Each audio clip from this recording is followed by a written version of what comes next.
باب نمبر 2، باب متى يدخل من أراد الاعتكاف في معتكفه. جو اعتکاف کرنا چاہتا ہو وہ اپنے حجرے میں کب داخل ہو. حدیث نمبر 2785. حدثنا يحيى بن يحيى أخبرنا أبو معاوية عن يحيى بن سعيد عن عمرة عن عائشة رضي الله عنها قالت: كان رسول الله صلى الله عليه وسلم إذا أراد أن يعتكف صلى الفجر ثم دخل معتكفه وإنه أمر بخبائه فضرب. أراد الاعتكاف في العشر الأواخر من رمضان فأمرت زينب بخبائها فضرب، وأمر غيرها من أزواج النبي صلى الله عليه وسلم بخبائه فضرب.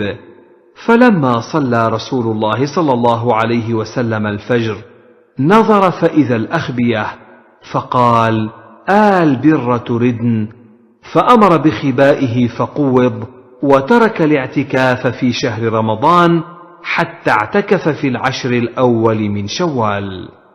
حضرت عائشہ رضی اللہ عنہا سے روایت ہے کہ رسول اللہ صلی اللہ علیہ وسلم جب اعتکاف کرنے کا ارادہ فرماتے تو صبح کی نماز پڑھتے، پھر اپنی اعتکاف گاہ میں داخل ہوتے. ایک دفعہ آپ صلی اللہ علیہ وسلم نے اپنا خیمہ لگانے کا حکم دیا اور لگا دیا گیا، کیونکہ آپ نے رمضان کے آخری عشرے کے اعتکاف کا ارادہ فرمایا تھا. اس پر حضرت زینب رضی اللہ عنہا نے اپنا خیمہ نصب کرنے کا حکم دیا، وہ بھی لگا دیا گیا، اور بیویوں نے بھی اپنے خیمے لگانے کا حکم دیا، ان کے لیے بھی خیمے نصب کر دیے گئے. تو جب رسول اللہ صلی اللہ علیہ وسلم نے صبح کی نماز پڑھ کر دیکھا تو بہت سے خیمے نظر آئے. تو آپ نے فرمایا: کیا ان کا ارادہ نیکی ہے؟ تو آپ نے اپنا خیمہ اکھاڑنے کا حکم دیا اور اسے کھول دیا گیا. آپ نے رمضان کا اعتکاف ترک کر دیا اور شوال کے پہلے 10 دنوں کا اعتکاف کیا. تخریج: اخرجہ البخاری فی صحیحہ فی الاعتکاف باب اعتکاف النساء حدیث نمبر 2033. وکذالک فی باب الاجنبیۃ فی المسجد حدیث نمبر 2034. وكذلك في باب الاعتكاف في شوال حديث نمبر 2041. وكذلك في باب من أراد أن يعتكف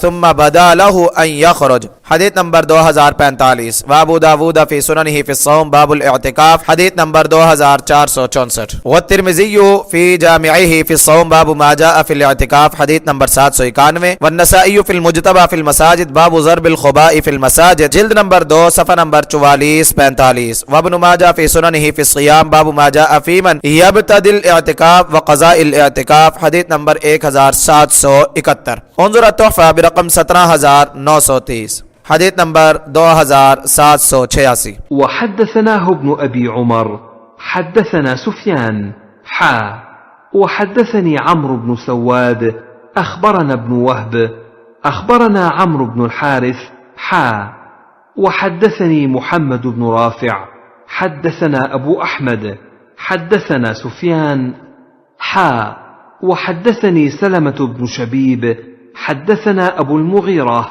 حدثنا الأوزاعي وحدثني زهير بن حرب حدثنا يعقوب بن إبراهيم بن سعد حدثنا أبي عن ابن إسحاق كل هؤلاء عن يحيى بن سعيد عن عمرة عن عائشة رضي الله عنها عن النبي صلى الله عليه وسلم بمعنى حديث أبي معاوية. وفي حديث ابن عيينة وعمر بن الحارث وابن إسحاق ذكر عائشة وحفصة وزينب رضي الله عنهن أنهن ضربن الأخبية للاعتكاف.